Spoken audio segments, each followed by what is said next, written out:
are recording these sessions so that we are going to hopefully get them on our website. With that being said, when I went to upload the last 2 sessions, realized that I've neglected to hit the record button. So we're going to go back and recreate, especially last week's session where we walk through the crisis survey. So we'll recreate that as best as we can, including the questions that were asked in that session, record that recreation, and then we'll place that on our website.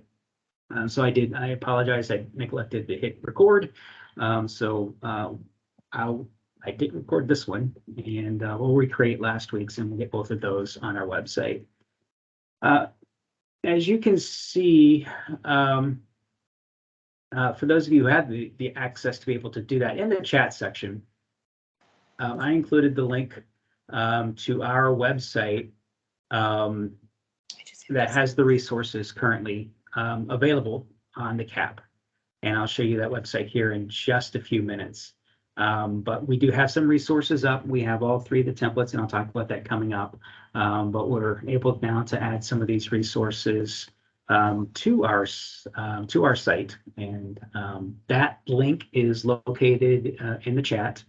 And I will provide the link, including all of the documentation that we currently have in a future email before the end of the week. So you'll get the resources that we have included, and then also the link. But for those of you who want to access it now, I put the link in our chat. So we'll go ahead and get started with this week's information. Again, a quick review of the format. I'll give some general updates, open that up to questions. If we have any topic-specific information, I'll go through that. Again, open it up for questions. It's not my intent to take up all 60 minutes of the office hour, maybe 35 minutes at the most. I do want to give the majority of the time, at least half the time, to answering questions that any of you may have. And again, I will keep this link open until noon. So if you do not feel comfortable asking your question in front of everyone, I will stick around after we're done sharing with information and answer questions as they come up. So some quick general updates for today. The crisis services resources. The resources were sent to the executive directors last Thursday. Those resources included the revised templates, the question to spreadsheet, and the previous submitted data. All that was sent to the board executive directors last Thursday. So if you did not receive those, please let me know and I will resend. The actual link to complete the survey will be sent next week. I think we're currently targeting Monday for those emails to go out. And that contains some general information about the survey itself and the link for your board survey. So there will be 50 individual links that will be sent out. Each board will receive its own link with their specific link to their survey.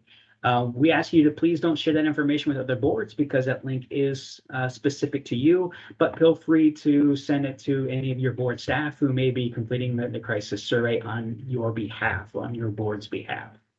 But we're targeting those to be sent out on Monday. So if you haven't received them, and I'll make this announcement at next week's office hours, if you hadn't received them by this time next week, please let me know and we will get you that information. But the resources were distributed last Thursday, so if you didn't receive those, just give me a shout and I will resend those. Again, the revised template, question to spreadsheet, and previous submitted data was sent. That data was for I think around 2020, 2021 data. So that's the last data set that we received. We sent that back to the boards for their information. And as we said last week, the definitions may have been changed a bit from what you submitted the survey, what you received, what you sent as far as submitted data on the previous survey. So just kind of keep aware of that. But the information received did include the definitions of those services. both on the template and also on question 2 tab. And again, that survey is completed by October 7th. So we gave everyone an extra week because we were delayed with some issues that we were having as far as getting the services identified and the correct definitions included.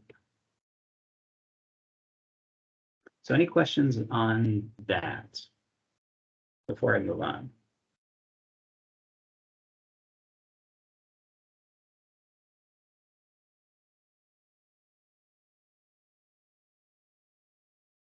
I didn't see, so the link to the chat. So all right, I will send it again. So I just put the link again in the chat section. I guess it was covered up by folks that were joining. So I just sent the link again. So if you do not see it, let me know.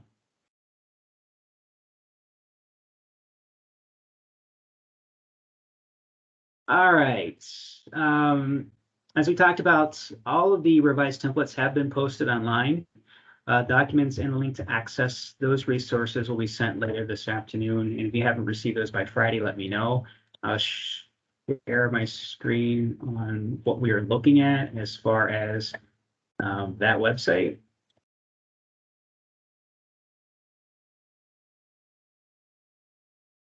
So this is the link that I included in the chat, and you will receive this information as well. So there's an entire page that we have to community planning.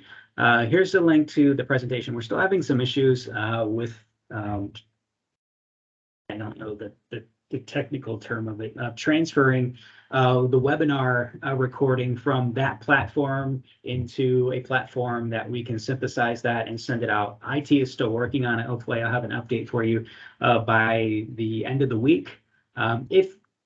If we get it done by the end of the week, it'll be posted right here with the link to the presentation document. Those contain the slides and that we went through. So this is where that recording will be once we have it ready to go. Here are all the assessment plan templates, the assessment section, legislative requirements section, and the plan section. And this will be the link that we have the office hour recordings. Again, this recording and the recreation of last week's recording will be found here when that's up and ready to go. And here's the link to previous plans that were submitted and approved. So this is our community planning page. This is where all of our up-to-date information will be kept and housed, and I will send you, again, I'll repeatedly send you this link when we have resources that are available.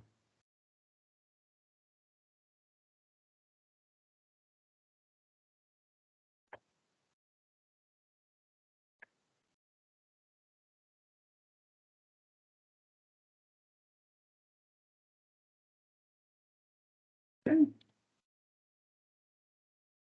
And we do have additional resources to be added. The FAQ document that we're working on, we just revised that this morning.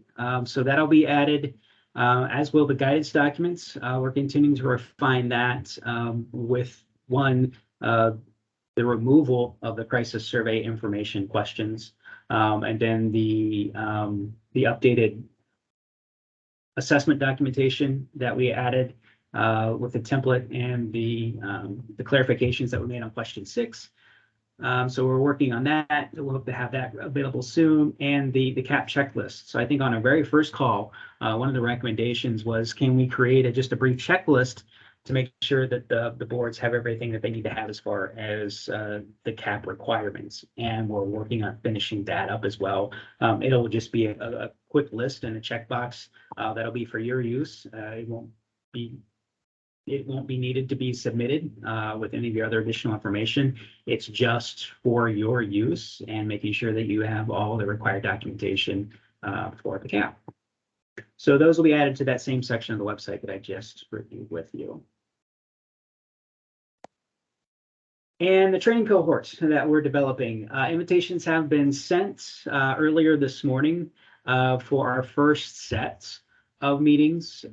We will be meeting every other week, every 2 weeks, basically twice a month, starting next week. And I've scheduled those through, I think, middle of November, if I'm not mistaken. So those invitations went out earlier this morning for everyone that so far that has confirmed of participating in that cohort. So if you didn't receive that, please check your email. I sent that earlier this morning. If you haven't received it, just send me a note and I'll make sure that you have that information. We're still continuing to analyze results of the survey to show how we're, at least to help inform us how we're going to kind of manage this cohort moving forward. But we're super excited about it, and we are looking forward to the conversations and helping provide some additional support to those boards and leads. So that is all the information that I have on general updates. I do have some specific plan information to share here in just a few minutes, but any questions about what I have shared with everyone so far? Again, unmute yourselves, turn your mics on, cameras on, or just put it in the chat.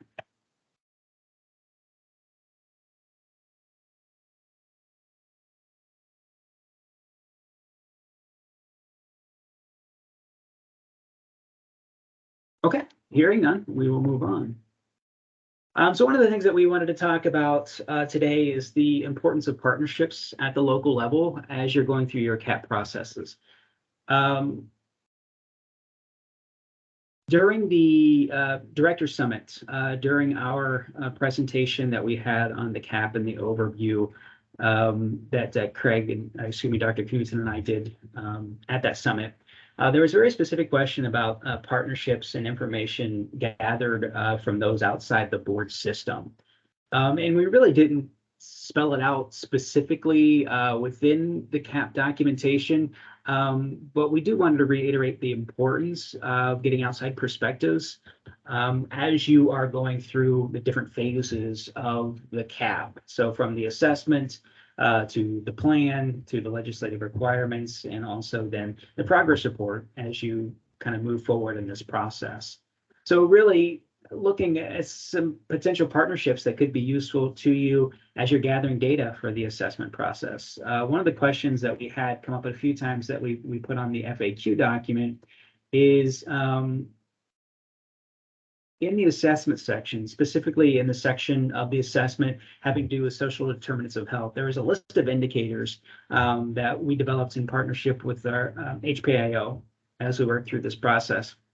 It contained indicators that we did not include on the county profiles. So I think that some of the questions, well, two of the questions specifically said, did my county profile not have this information, or was this missed? And all the information that we felt that was publicly available and would be of use to the boards, we included on that county profile. But there's other information such as access to food, transportation, housing, some other indicators that would be useful for the boards to look at as far as their assessment and identification of their priorities and strategies are probably better suited to be identified and analyzed locally, such as food access, transportation, housing security, in a lot of other areas that we identified within that document itself, but we didn't include in the county profiles. So looking at gathering data, a lot of you still go through the ROSC assessment, the Recovery Oriented System of Care assessment. That is great data that can be used when identifying your priorities and your strategies. But looking at some of the potential community partners to talk to have discussions with, to seek maybe some reciprocal data. So you're looking at your local health districts, your county family and children first councils, your school districts, your provider network, coalitions that you have access to or partnerships with, law enforcement and the courts, and people served, and families with lived experience. So these partners will also be a wealth of information for you as a board when you're going through that assessment process and you're also developing your plan, and also your partners that you can share your progress with when you submit the data for the annual progress update. So these are also partners that you can share the progress with that you're making. And as we develop the plan and as we get those approved and as we get that information back to you, these are partners that would probably really find your plan useful in some of their work. So one of the things that we wanted to make sure is that we didn't shortchange the opportunity for boards to have some other discussions, whether that be through surveys, focus groups, interviews, just general conversations that you would normally have with your partners, and saying, listen, we're in the process of developing our community assessment and plan. Can we sit down and talk with you about what you're experiencing, or the data that you're seeing, or the data that you may have access to? So we wanted to make sure that we were perfectly clear in saying that there is room for additional data collection on the assessment side, and room for feedback when you're developing your plan. We just didn't explicitly spell it out in the resources that we developed for you.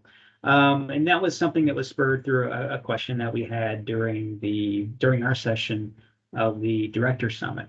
So we wanted to take a couple of minutes here just to reiterate the importance of the partnerships, because even within the assessment section itself, we asked you to, on a range of different types of collaboration or different levels of collaboration, that is part of your assessment. So we just wanted to make sure that it was clear from our perspective that we do hope that you do partner with some of your collaborative partners at the local level as you're going through this CAP process. Now, one of the things that we talked about during our August 3rd webinar, and we touched on it briefly, but one of the things that you did not see spell out was the inclusion of a collaborative community needs assessment process. So we have been working on, with our partners at ODH, working on the development of a collaborative community needs assessment process between the boards, the health districts, potentially the county family and children first councils, and the local tax exempt hospitals. We really couldn't figure out a way to develop that wasn't putting additional burden on the health districts in the area, or I guess in the era rather, of COVID and the coronavirus, and all of the work that the health districts were working on as far as community resources for that. So as we continued our discussions with ODH, we decided that, one, we'll offer it up as a recommendation that boards and health districts kind of collaborate and partner on assessments, both with this and also the community health assessments and the CHIP and this CAP. But take the opportunity to step back and not formalize it as we had hoped, just due to the realities on the ground and in the communities at this point. So this is something that we're continuing to work on. Expect to see it during the next planning cycle, when hopefully things have calmed down for the health departments and the health community and the general health districts, as we continue to work through what will become the coronavirus, I'm guessing, annual work moving forward. So we wanted to make sure that we reiterated the need to reach out to our community partners as part of this process. We just didn't really spell it out in the resources that we had created for you for this, but we did want to say that, listen, what you have done in the past is valuable in hearing from your constituents, whether it be through partnerships, whether it be through your coalitions, or whether that be through those that you have served or via lived experience. They have a wealth of information that they can provide to you as you work to develop this process. So any questions on that?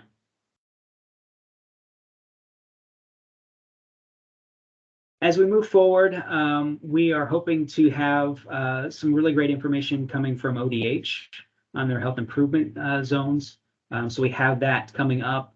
We also have our resources that we have contracted with HPIO. We're looking at a couple of toolkits and the webinars that they are developing, and they will be assisting us with the training cohort as well. So we have a lot of information coming up at the remainder of this month, and resources that will be put on our website. The webinars will be recorded and posted. The toolkits will be posted on our website and sent out to all of you as well. So we have additional resources that we are planning for September and October. And then as we look towards the submission part of your CAP in December and January as well. So we have a lot of stuff coming up. We hope to hear from a lot of different perspectives on multiple topics coming up during these office hour segments that we have scheduled through the end of this month, and as we look at extending our schedule into October, November, December, and January.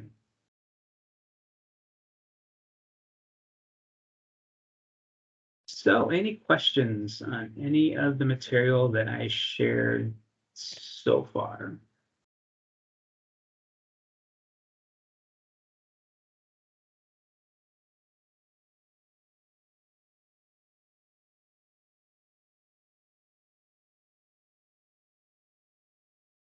So was everyone able to find the link that I shared in the chat? If you have any problem accessing that, please let me know and I'll send that link to you directly. But again, once I send out the templates, I'll include this link in that information as well. And look forward to seeing the survey link. I will say that that survey link will come from a specific email address. It's going to be QPR data. So that will be where the email will be originating for the link to the survey. So by Monday afternoon, late Monday afternoon, early Tuesday, if you don't see it in your inbox, look in your junk or your, I forget what.